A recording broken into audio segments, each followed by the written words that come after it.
continuamos nessa nossa modalidade à distância, né? E a nossa aula de hoje de redação vai ser sobre 2 pontos importantes que eu separei para vocês, que nós precisamos conversar sobre eles para que a redação de vocês tenha uma aceitação maravilhosa nessa prova que vocês têm para fazer em 2021, tá? Até porque o ano de 2020 é um ano que não existe, né? Então, 2020 não existe. E nem 2021. Nós estamos, então, nos preparando para essa prova que é de suma importância, vale 1000, né? É uma prova que tem um peso bem significativo. Então, nós vamos precisar, nas nossas aulas de redação, falar de detalhes desse momento, tá? Detalhes desse momento que vocês vão ver, provavelmente, se nada mudar, em janeiro do próximo ano. Então, assim, eu convido vocês a assistir, vou compartilhar com vocês alguns slides e nós vamos conversando no decorrer da nossa aula sobre esses aspectos e pontos importantes da redação. Então, hoje nós vamos falar sobre coerência e coesão, tá? Aqueles carinha lá da banca que vão corrigir essa prova de vocês, eles vão levar em consideração 5 critérios. Desses 5 critérios a gente já conversou no nosso último encontro e hoje nós vamos falar um pouco mais desses critérios, tá? Um pouco mais vamos nos aprofundar no que esses carinhas vão fazer e como que eles vão levar em consideração a escrita de vocês. Coerência e coesão são 2 aspectos importantíssimos para qualquer tipo de texto, seja ele oral, seja ele escrito, tá? Nós precisamos ser coerentes e precisamos ter coesão naquilo que vamos conversar, naquilo que vamos falar e da maneira como a gente vai se manifestar. E como eu já disse em outros momentos, e vou continuar falando, é muito importante vocês entenderem que vocês estão escrevendo para alguém entender. E vocês não estão escrevendo para vocês entenderem. Nós estamos escrevendo para alguém. E sempre precisamos nos colocar naquele momento, no momento da redação, nós precisamos colocar assim: será que a outra pessoa que vai ler essa redação, que está a quilômetros de distância, que eu não sei quem é, vai entender o que eu estou escrevendo? Eu estou sendo claro, estou sendo objetivo? E é nesse momento que entra a questão da coerência e da coesão que nós vamos conversar agora, tá? Então, eu vou compartilhar com vocês aqui os slides e a gente vai conversando sobre esses 2 aspectos que são de suma importância para a nossa redação, tá? Então, nós vamos conversar hoje sobre coerência e coesão. Eu peço que vocês tenham um pouco de paciência, né? Porque a professora não trouxe o slide. Só um minuto. Então, eu preciso que vocês entendam que quando a gente fala de redação, a gente não está falando de algo muito remoto. A gente está falando de uma forma, tá? De uma forma da gente se comunicar, uma forma de nós estarmos, né, nos comunicando de forma escrita, e isso precisa ser muito objetivo. Vocês precisam pensar que vocês estão fazendo uma prova que vale 1000 e que vocês não têm muito tempo para fazer e vocês só têm 30 linhas para se expressar. E vocês precisam convencer alguém disso que vocês estão falando, tá? Então, hoje nós vamos falar de erros que são muito comuns no momento de nós comunicarmos, tá? Por exemplo, fazem 10 anos que não vemos tantas mudanças. O que tem de errado aqui? Quando eu estou lá no metade do meu texto, que eu estou escrevendo alguma coisa sobre economia, sobre saúde, sobre educação, né? Então, é bem comum eu escrever isso. Fazem 10 anos que não vemos tantas mudanças. Aonde que o corretor vai achar meu erro aqui? No verbo, né? O verbo fazer, no sentido de tempo, de de tempo decorrido, ele não flexiona, né? Ele é impessoal. Então, faz 10 anos, faz muito tempo. Tá? Não existe flexão nesse verbo, nesse momento, quando se trata de tempo. Então, aqui já é um momento que a gente costuma errar bastante. E para que isso não aconteça, vocês precisam considerar tudo, tá? Porque às vezes tu escreveu e te manifestou muito bem, só que tu não tem noção, mas aonde que eu errei, aonde que tá? Então está aqui, tá? Saber usar o verbo de forma correta vai ajudar vocês e muito a aprimorar a escrita, tá? E como é que a gente faz isso? Treinando, não tem outro jeito. Escrita se treina, assim como se treina qualquer outra modalidade, seja esportiva, ou seja, onde quer que a gente deseje melhorar, a gente precisa treinar, tá? Houveram muitas passeatas nessa semana em prol da igualdade racial. O que tem de errado aqui? Se eu estou falando de igualdade racial, eu estou falando num momento que nós vivemos há pouco, né? A questão do como o negro é tratado, né? Enfim, então a questão da igualdade racial, que é um tema que está sempre em alta, infelizmente, não deveria, né? E o que tem de errado aqui? O verbo. Novamente, a colocação verbal. Tá? O verbo haver acompanha o mesmo raciocínio do verbo fazer. Tá? O verbo haver, quando ele se trata de existir, né, na ideia de tempo também, ele não muda, ele não flexiona. Então, ele continua sendo impessoal, assim como o verbo fazer em questão de tempo. Haver e fazer, quando se trata de tempo decorrido, ele não muda. Tá? Então, houve muitas passeatas. Há tempos não vejo, havia muitas cadeiras disponíveis, enfim. Tá? Esses dois verbos são importantes que vocês cuidem ao uso e colocação deles na hora da escrita, porque são verbos que a gente sempre usa. São verbos que estão presentes nas nossas redações e, às vezes, a gente acaba cometendo esse erro. Pro corretor, é um erro grave. Tá? Quem não sabe fazer uso desses dois verbos, de repente, para eles, não está preparado. E aí, a nota cai. Outro exemplo. Para mim escolher, preciso de um tempo. Na dúvida, verifique quem é o sujeito do verbo. Tá? No caso do verbo escolher ali, ele não tem sujeito. Tá? Pois mim não pode ser o sujeito, né? O certo seria eu, para eu escolher. Tá? E não para mim escolher. Então, a gente precisa cuidar quem é o sujeito desse verbo. Cuide isso, tá? O certo seria para eu escolher e não para mim escolher. A expressão para mim, só para vocês terem noção, tá? Ela só funciona quando ela for objeto direto, tá? Quando ela for complemento do verbo e não quando ela for sujeito, tá? Então, sempre digam para eu fazer, para eu levar, para eu falar, tá? O mim, ele só vai funcionar se ele for objeto direto. O que é um objeto direto? É o complemento do verbo transitivo direto, né? Então, ele é complemento verbal, é objeto de verbo. Ele nunca vai ser sujeito. Mim não é sujeito, tá?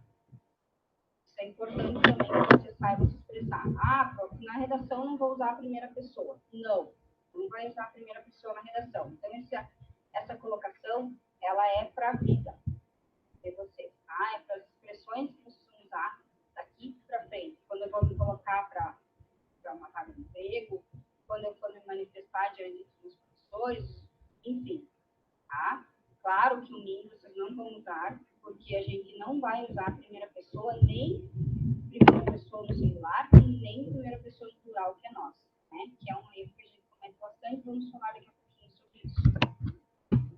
Esse assunto fica entre eu e você. Quando a preposição existe, tá?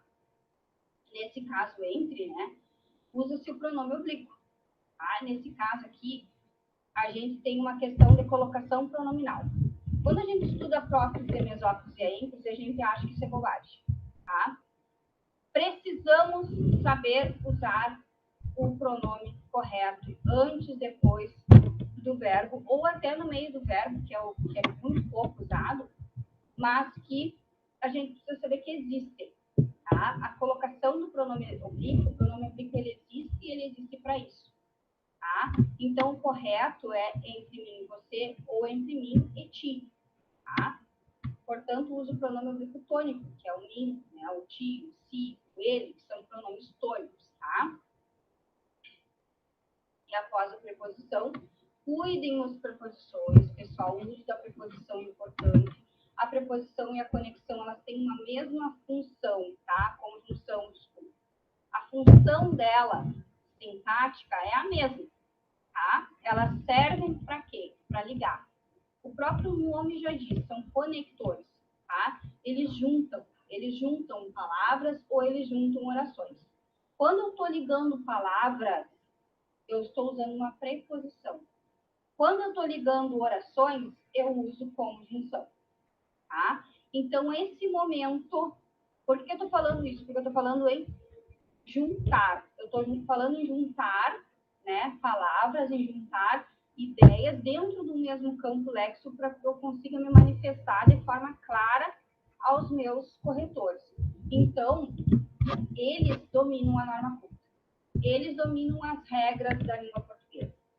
Então, é nesse momento que vocês farão a aplicabilidade dessa regra, tá? Então, cuidem disso. E tem certas coisas que eu sempre digo àqueles que já são meus alunos de mais tempo, que tem coisas que facilitam a vida da gente.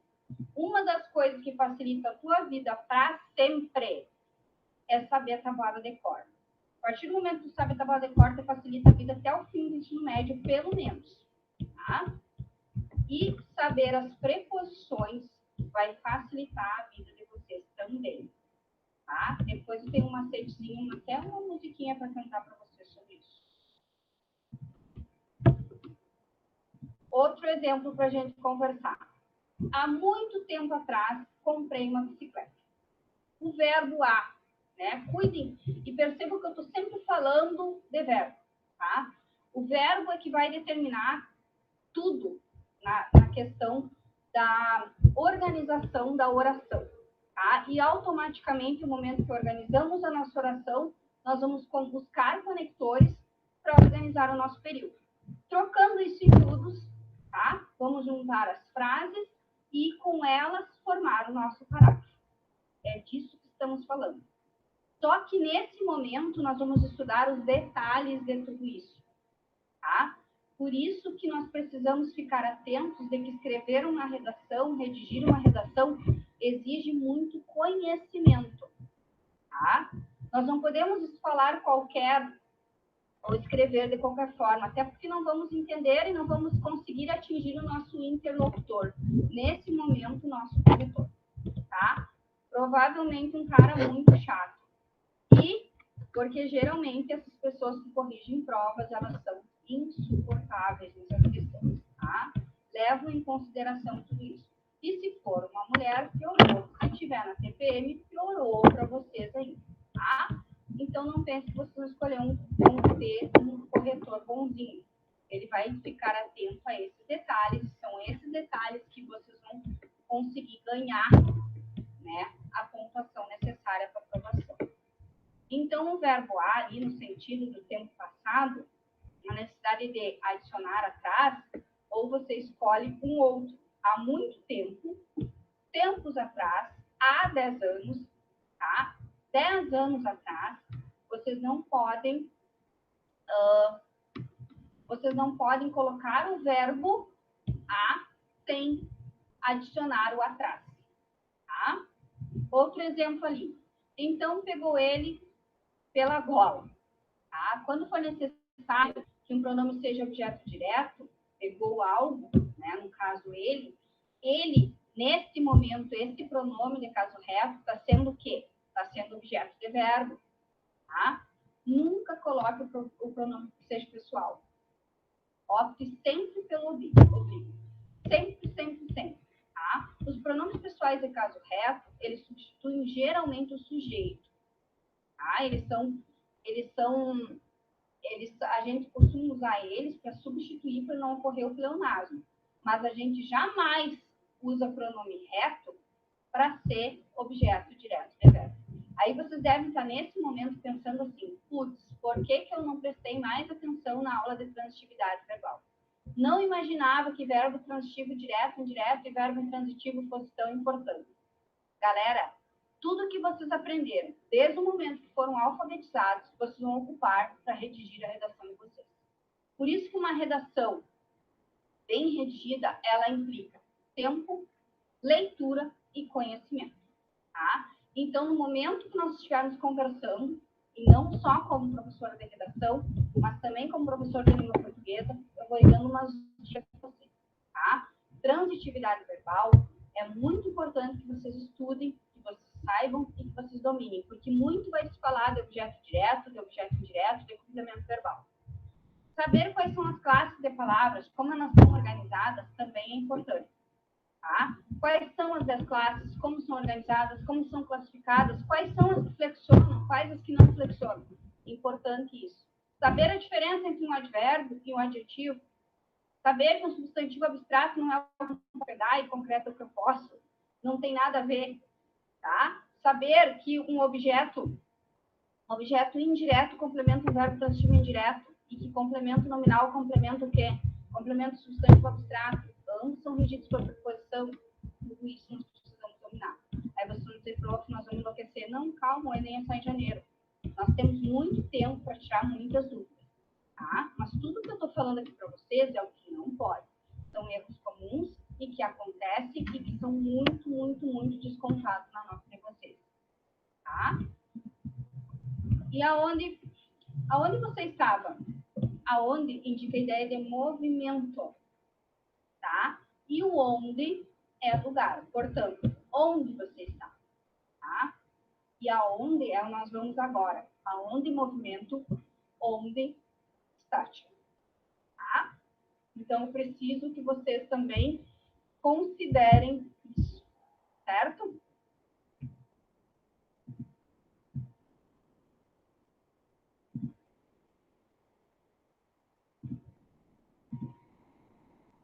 Outra situação, tá? Eu trouxe 10 situações para vocês que a gente costuma usar no nosso cotidiano e que todas estão erradas, tá?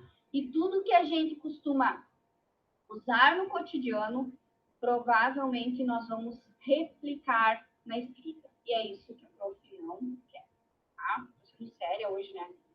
Eu sou séria, mas vamos com chiclete. A situação vinha de encontro ao que ele desejava. Se é uma situação que a pessoa desejava, será ao encontro. Tá? Precisa de uma preposição e de um artigo ali, o a mais o o. Tá? Da expressão que designifica, no caso, favorecimento. Tá? Estar de acordo. Já a locução de encontro a tem o sentido de oposição, tá? De choque. Ele foi em encontro ao poste. Outra situação, como eu disse, eu trouxe 10, e essas 10 são importantes e relevantes, que vocês podem usar e adaptar na escrita de vocês, contanto que de forma correta. Esse ano vamos fazer diferente. Se é o ano vigente, tá? A gente usa o este, uma vez que indica proximidade, né? E esse indica longe. Então, vocês já aprenderam duas coisas importantes nessas dicas. Na dica 7, a diferença entre o onde e o aonde, tá? A questão do movimento e do estático. E agora, esses dois pronomes, que são pronomes demonstrativos, né? Este e esse, tá? Este, né, é proximidade, este ano que estamos vivendo, tá? E esse é o que está mais longe, né?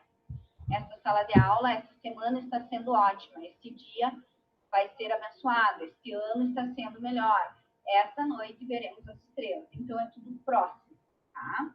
O verbo adequar é defectivo. Isso quer dizer, ele não é conjugado de todas as formas, certo? Assim, isso não se adequa, ele não se adequa, eu não me adequo. São orações equivocadas. Outros verbos também passam por esse tipo de problema, como é o caso do abolir, do banir, do colorir, do demolir, tá? Feder, latir. O verbo adequar, ele é correto e usado com mais frequência no modo infinitivo. Aqui entra a questão dos modos verbais, né? Então, é importante vocês saberem disso. tá? Infinitivo, adequar e o particípio, no caso, adequado, né? Que são as formas nominais do verbo, gerúndio, infinitivo e particípio, tá? Infinitivo, o verbo na sua forma mais pura, né? Com a terminação R. O particípio, com a terminação A do ido. E o gerúndio, com a terminação NDA e NDO. Por que eu estou falando isso para vocês? Para vocês saberem que essas são as formas, lembrarem, claro, que essas são as formas nominais do verbo, tá? E é importante a gente dominar isso também, tá? Saber qual é o modo verbal que estamos falando, tá? Nesse caso, da forma nominal. Cuidado, tá? Então, essas 10 dicas que eu dei anteriormente, que eu trouxe para vocês, que eu compartilhei com vocês, são importantíssimas para que vocês não cometam esse erro na redação e no momento de escrita de vocês, porque a partir de agora nós vamos falar de detalhes, tá? Vocês já conhecem a estrutura, vocês já sabem que a estrutura da redação, ela implica em 4 ou 5 parágrafos, dependendo de quantos parágrafos de desenvolvimento vocês querem fazer, de quantos argumentos vocês têm para defender o tema de vocês, tá? Então, tem coisas que nós precisamos cuidar também na nossa redação. A questão do uso de gírias, certo? Cuidem para não usar gírias. A gente não deve usar porque trata-se de um texto sério. Não se usa gírias nessa tipologia textual. Uso de arcaísmos, palavras ou termos que a gente não conhece. Não é legal, tá? Apesar de a gente já ter alguns exemplos na redação nota 1000, onde tem neologismos. É diferente, tá? É diferente. Por que é diferente? Porque a gente tem que... O neologismo é uma palavra nova que você criou, tá? E o arcaísmo, no caso, é palavras desconhecidas. Períodos muito longos, não façam isso, optem por períodos curtos, de preferência as orações coordenadas, elas são melhores para a gente trabalhar, tá? Generalizações e senso comum não é legal na redação, tá? Como eu dizia assim, para vocês que a maioria das pessoas, tá? A maior parte da população, isso é o senso comum. Agora, quando eu digo a porcentagem específica, que 90%, 91%, claro que mediante dados e fontes estatísticas sérias, é muito melhor, tá? A nota vai subir. E o uso inadequado das conjunções. Cuidem elas, gente. Cada um desses conectivos que vocês aprendem em língua portuguesa, eles são importantíssimos para o uso na hora da aplicabilidade da redação. Como eu disse para vocês, saber redigir uma redação é saber aplicar tudo que tu conheceu da língua portuguesa, de gramática, no decorrer da tua história. Tá? Então, cuidem tudo isso. E agora nós vamos falar realmente do que eu vim falar. Tá? Nós vamos falar de coerência. O que é a coerência? Na gramática, ela é responsável por quê? Para dar sentido. Tá? Para que um texto seja compreensível, que ele faça sentido para quem está lendo e que não está perto de nós, que é o caso da redação do Enem, tá? Ele precisa apresentar o quê? Uma continuação lógica das ideias, dos fatos, das coisas, das datas, né? Até porque a redação do Enem, ela é linear. Ela é um problema, tá? Nós estamos tratando de um tema, né? Então, é um problema que teve um dia para acontecer, que foi há um tempo atrás que ele iniciou, tá? Por exemplo, qualquer tema que vocês forem buscar, violência contra a mulher, fome, desigualdade, racismo, preconceito, enfim, sistema carcerário teve um início, tá? Não sei quando. Ele é linear. Aí ele teve agora, que é o boom. E acompanhando essa mesma linha de raciocínio, o que vocês vão fazer enquanto futuro? Enquanto futuros universitários, vocês vão apresentar uma solução para esse problema. Então, há uma ideia lógica, há uma sequência lógica de tudo isso. Tá? Não pode misturar, não pode inverter. porque quem está lendo precisa seguir essa sequência, essa estrutura, até para poder entender o que está lendo, tá? Então, cada palavra tem um significado individual, mas quando elas estão juntas numa frase, num campo léxico, como a gente costuma dizer, tá? Elas têm um significado diferente. Elas formam juntas um outro significado. Se a construção das palavras não forem feitas de modo correto, o sentido vai ser incompreensível, né? Se eu pegar um monte de palavra aleatória, tipo pegar pé,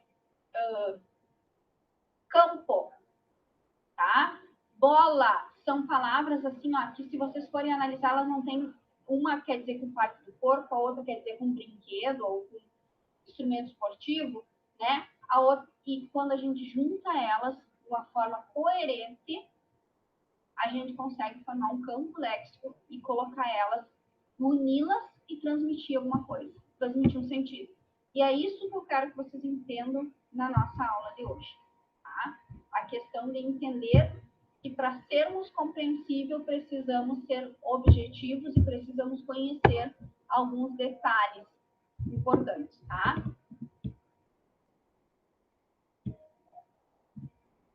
A coerência, então, ela é o quê? Ela é um modo de aplicar cada palavra num texto, tá? Para que a gente consiga ter a intencionalidade que a gente tem compreendido. Porque para a gente ser a linguagem, né, como diz o Pequeno Príncipe, é uma fonte de mal-entendidos. Então, assim, o ideal é que a gente consiga se comunicar pela forma escrita e ser compreendido. Isso se chama coerência, tá? E quando o texto apresenta erros na sua coerência, o sentido não tem lógica. Tá? Exemplo, estava muito calor que até começou a nevar. A parede estava sentada, eu odeio comer carne, por isso vou pedir um bico. Ou seja, tem que ter coerência. Isso aqui é uma coisa até idiota, né, que vocês estão lendo. Mas vocês precisam entender que a outra pessoa que vai receber a redação de vocês, ela precisa entender o que vocês dizem só através das palavras. E nada é uma fonte de maior mal-entendidos do que a linguagem, tá? Principalmente a linguagem escrita. Então, a coerência não é a não contradição. Eu não posso me contradizer. Eu não posso dizer no início do meu texto que eu sou a favor que eu sou a favor, né? Da punição contra o preconceito, a punição mais severa contra o preconceito racial, e lá no final do meu texto eu vou dizer, não, acho que isso é normal, é cultural, que está tudo certo, tá? Que tem que ser assim mesmo. Isso é coesão. As ideias têm que ter sentido, elas têm que ter uma função, no caso, essencial, tá? Sendo que a coesão que é a parte essencial para isso, que a gente já vai falar disso, tá? A coesão se limita ao uso correto dos conectivos, tá? As articulações, que permitem que um sequenciamento harmonioso das frases e dos parágrafos. Tá? O que é a coesão, então? Coser é costurar. Então, é saber costurar as ideias dentro do texto, tá? Usar uma conjunção. A conjunção já vem de junta, né? É a flexibilidade, é o que dá flexibilidade, é o que dá entendimento, o que dá movimento àquela palavra que estava estática, parada lá. E daí, no momento que tu coloca ela dentro de um campo léxico, ela torna uma outra vida, ela torna um outro sentido, ela ganha movimento. E esse movimento, para ele ser correto, o conectivo que faz isso tem que ser um conectivo correto. A juntinha ali é que vai fazer toda a diferença. Essa juntinha é a conjunção, e a conjunção é a língua portuguesa, tem que saber. A preposição, conjunção, tem que saber para poder entender coerência e coesão. Ok? Existem alguns tipos de coerência, tá? Nós vamos falar de alguns agora. A coerência sintática, o que é a sintática? O que é a sintaxe? Tá? Que são as classes gramaticais. Oração, assim, escreve uma coerência sintática, ninguém ainda que conheça, não. Entenderam alguma coisa? Não entenderam nada. Pois é, ainda que não conhecemos a coerência sintática, ninguém escreve uma oração assim, né? Ninguém escreve uma frase que se manifesta assim. Esse é o princípio básico da sintaxe, tá? Construir frases nas quais os elementos da oração estejam dispostos na ordem correta, tá? Por isso que existem a ordem direta e a ordem inversa das orações. E a gente precisa organizar sujeito, predicado, verbo, complemento. Isso é importante para a harmonia da frase. E quando a gente sabe fazer uma frase, uma oração de forma harmônica, a gente tem essa facilidade para caminhar para escrever um texto, tá? A coerência sintática, ela evita a ambiguidade, né, que são palavras de duplo sentido, e garante o uso adequado dos conectivos. Continuo falando de conector, continuo falando de preposição, de conjunção e o uso correto deles, tá? Portanto, a coerência semântica. Quando eu falo de semântica, eu falo de sentido. Quando eu falo de sintaxe, de sintática, eu estou falando de classe gramatical, tá? Nós estamos nos referindo ao quê? Ao desenvolvimento lógico das coisas, das ideias, ou seja, a construção de argumentos que sejam harmônicos, tá? E livres de contradição. Eu não posso me contradizer em nenhum momento, porque a partir do momento que eu me contradigo, eu automaticamente confundo quem está lendo. Tá? Então, a semântica é uma área da linguística que estuda o significado da palavra e qual é a relação que ela tem com os seus referentes. Tá? Então, de semântica nada mais é do que a questão da relação de sentido entre as palavras num agrupamento, num contexto. Tá?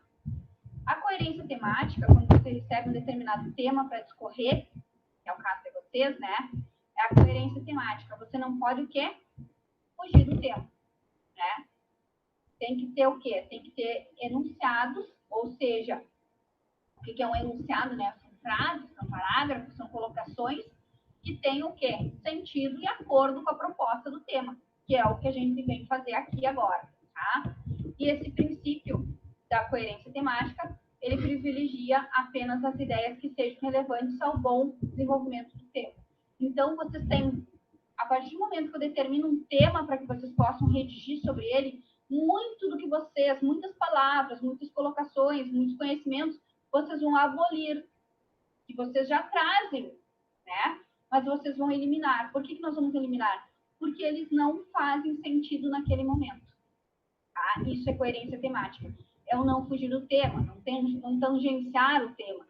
Tá? Então, essa coerência temática é muito importante. Todas as coerências são importantes. Todos os tipos de coerência são importantes para um texto dissertativo. Agora, a coerência temática é o famoso tangenciar o tema. Certo? E daí nós temos a coerência pragmática, né? Que é a parte da linguística que estuda a linguagem, tendo em vista a relação com os interlocutores, tá? Tanto quem escreve como quem lê, certo? E a influência do contexto comunical, que no caso vocês não vão poder ter essa referência pragmática como um todo, tá? Todos os textos, sejam orais, escritos, eles devem obedecer a essa coerência pragmática, tá? Quando tu faz uma pergunta, por exemplo, sequência da fala, da resposta, quando você faz um pedido, né, pragmaticamente é possível que simultaneamente você dê uma ordem, tá? Está fazendo um pedido, não é uma ordem. Tá? Quando essas expectativas são quebradas, nós temos um exemplo de incoerência pragmática. No caso da coerência ou incoerência pragmática, ela não existe na redação, porque não existe comunicação entre os interlocutores. Eu não posso, de forma alguma, interagir com o meu corretor. Eu não posso perguntar, você concorda? Você não concorda? Porque, na verdade, é um texto de opinião. Então, a questão da coerência pragmática é mais a título de conhecimento, tá? Ela não entra tanto na redação quanto as outras. A coerência estilística. Por que vem estilístico? Vem a respeito do quê? Da variedade linguística do texto, tá? Se não optou pela variedade padrão, é coerente que você preserve em todo o texto, tá? E é o caso do texto que nós vamos falar agora. Se nós escolhemos um tipo de linguagem e nós não temos opção, porque nós só podemos usar a norma padrão, nós vamos ter que seguir com ela durante todo o texto. Como eu falei lá no início, né, alguns slides atrás, vocês não podem usar gírias, tá, coloquialismos. Por quê? Porque é um texto de linguagem padrão. Isso é analisado? É, porque a coerência estilística é analisada no texto dissertativo, tá? Faz parte da coerência. Não faz, né, o menor sentido começar uma redação utilizando uma linguagem culta e, de repente, alterar o estilo, tá? Então, vocês precisam nem usar a linguagem coloquial, que é essa nossa linguagem do dia a dia, a gente não pode usar na redação, tá? Expressamente proibido. Então, cuidem isso também, ok?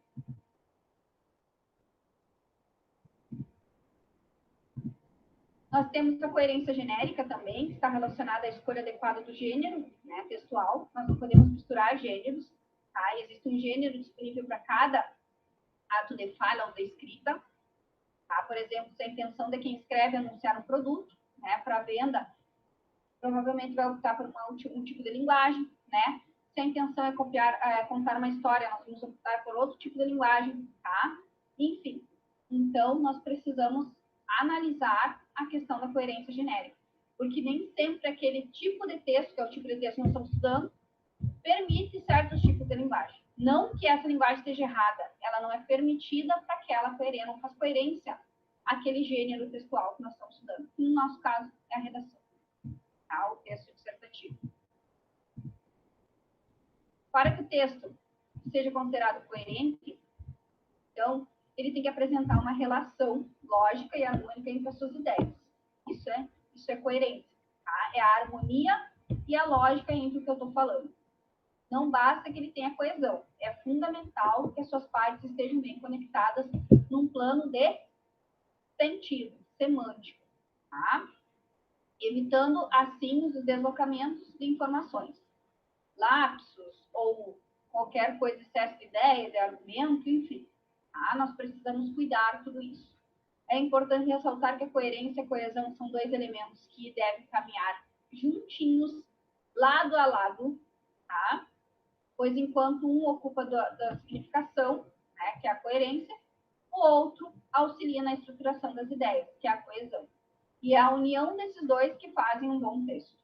Então, nós estamos falando detalhes, e esses detalhes são importantes, e a coerência e a coesão precisam ser entendidos para vocês e depois aplicadas por vocês na redação, certo?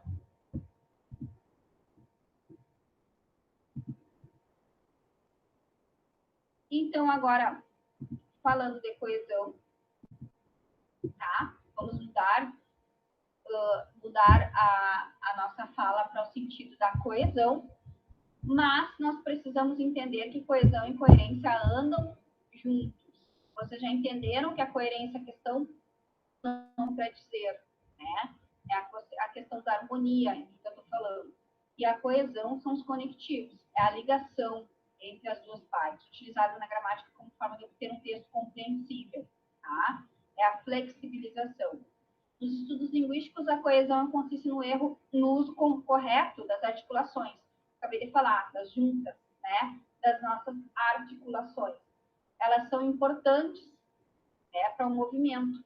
E, ao mesmo tempo, essa mesma ligação que eu fiz agora aqui, com a minha mão, com o meu cotovelo, vocês podem fazer essa mesma ligação na questão da flexibilização lá no texto de vocês, tá?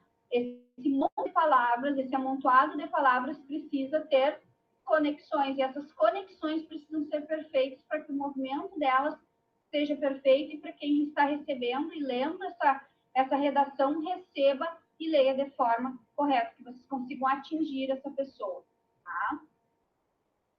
Nos estudos, então, são as articulações gramaticais, né? Ou seja, os conectivos, os conectores, e eles permitem essa ligação entre as frases, as orações, os tempos, as palavras, os períodos, tá? Então, estudar a conjunção, estudar português nesse momento é fundamental. Tem vários tipos de coesão, tá? Coesão por referência, que no caso é um dos tipos mais utilizados nos textos, né? Graças a ela, evitamos a repetição de termos e descuido, né, no caso. Olhem ali um exemplo. Os alunos do terceiro ano foram visitar o Museu da Língua Portuguesa. Eles foram acompanhados pelos professores. Por que eu usei esse ele, né? Eles ali, no caso, o pronome eles. Para não repetir os alunos. Tá? Então, esse tipo de coesão por referência é quando eu uso um conector para me referir a algo que eu já disse. Tá? Ó, os alunos do terceiro ano foram visitar o Museu da Língua Portuguesa, os alunos do terceiro ano foram acompanhados dessa repetição que vem a ser o pleonasmo, tá? A coesão por substituição é quando eu substituo uma palavra por outra. Tá? Elas são empregadas palavras ou expressões que retomam termos que já foram ditos antes, tá? Através da anáfora. A anáfora aqui não figura da linguagem, tá? A anáfora aqui, gramática pura. Os alunos foram advertidos pelo mau comportamento. Caso isso volte a acontecer, eles serão suspensos, tá? Ao invés de a gente repetir os alunos de novo. Ok? Tudo isso. Esses tipos de coesão são muito importantes. Porque são esses tipos de coesão que vão ajudar vocês a não ser repetitivos, tá? A coesão por elipse, que ocorre da omissão, né? Quando a elipse é quando omite-se um termo, né? Ou uma palavra, sem que isso comprometa o sentido do que eu quero dizer. Maria faz o almoço ao mesmo tempo, conversa ao telefone com a amiga. Ao invés de eu dizer que Maria faz o almoço, ao mesmo tempo Maria conversa. Percebam que nesse momento eu não foi usado nenhum pronome para se referir a Maria, né? Não foi usado ela, mas o sentido não se perdeu. A gente denomina isso de elipse, tá? E é um tipo de coesão também. É para que tudo isso acontece para que não haja repetição. A repetição de termos implica em nós dizer que nós não temos um vocabulário farto. E isso não é bom. A coesão por conjunção, que essa eu bato na tecla sempre, tá? Esse tipo de coesão possibilita relações entre os termos do texto, através do emprego adequado da conjunção, porque se tu não sabe o que aquela conjunção quer dizer, não usa. Certo? Como não consegui ingressos, não fui ao show. Contudo, assisti o espetáculo pela televisão. Contudo, é uma conjunção. É um conector. Tá? E esse conector quer dizer o quê? Oposição. Ideias que se opõem. Né? Adversativo. A coesão lexical, ela ocorre por meio do quê? De sinônimos. Pronomes, sinônimos, heterônimos. É quando eu uso um sinônimo para substituir aquilo ali. Machado de Assis é considerado o maior escritor brasileiro. Carioca nasceu no dia 21 de julho de 39, faleceu no Rio de Janeiro, 29 de setembro de 1908. Gênio maior das nossas letras, foi um dos fundadores da Academia Brasileira de Letras. Ou seja, vários sinônimos para, até hiperônimos, para o nosso grande Machado de Assis. Tá? Para não repetir Machado de Assis, Machado de Assis, Machado de Assis. Tá? Podemos e devemos fazer isso. Claro que eu não ia deixar de lançar um tema, depois mando o documento, o arquivo para vocês com os textos apoiadores, mas em tempos de pandemia vamos falar do quê? De resiliência. E o cenário atual, a importância de se adaptar às mudanças, que é o que estamos vivendo, nesse momento. Tá? Então, vamos falar de resiliência dessa vez. Agradeço a oportunidade de poder falar para vocês e qualquer dúvida, só tirar lá no grupo. Tá? Estou à inteira disposição de todo mundo. E, galera, tem que praticar a escrita. A gente só vai conseguir entender coesão se nós conseguimos praticar tudo isso. E já experimentou acreditar em você? Sim. Vocês não fazem ideia do que vocês são capazes. Muito obrigada. Um forte abraço a todos vocês. Vai estar um doc lá para vocês com os textos apoiadores. O tema da redação é esse e eu quero corrigir redação. Abraço.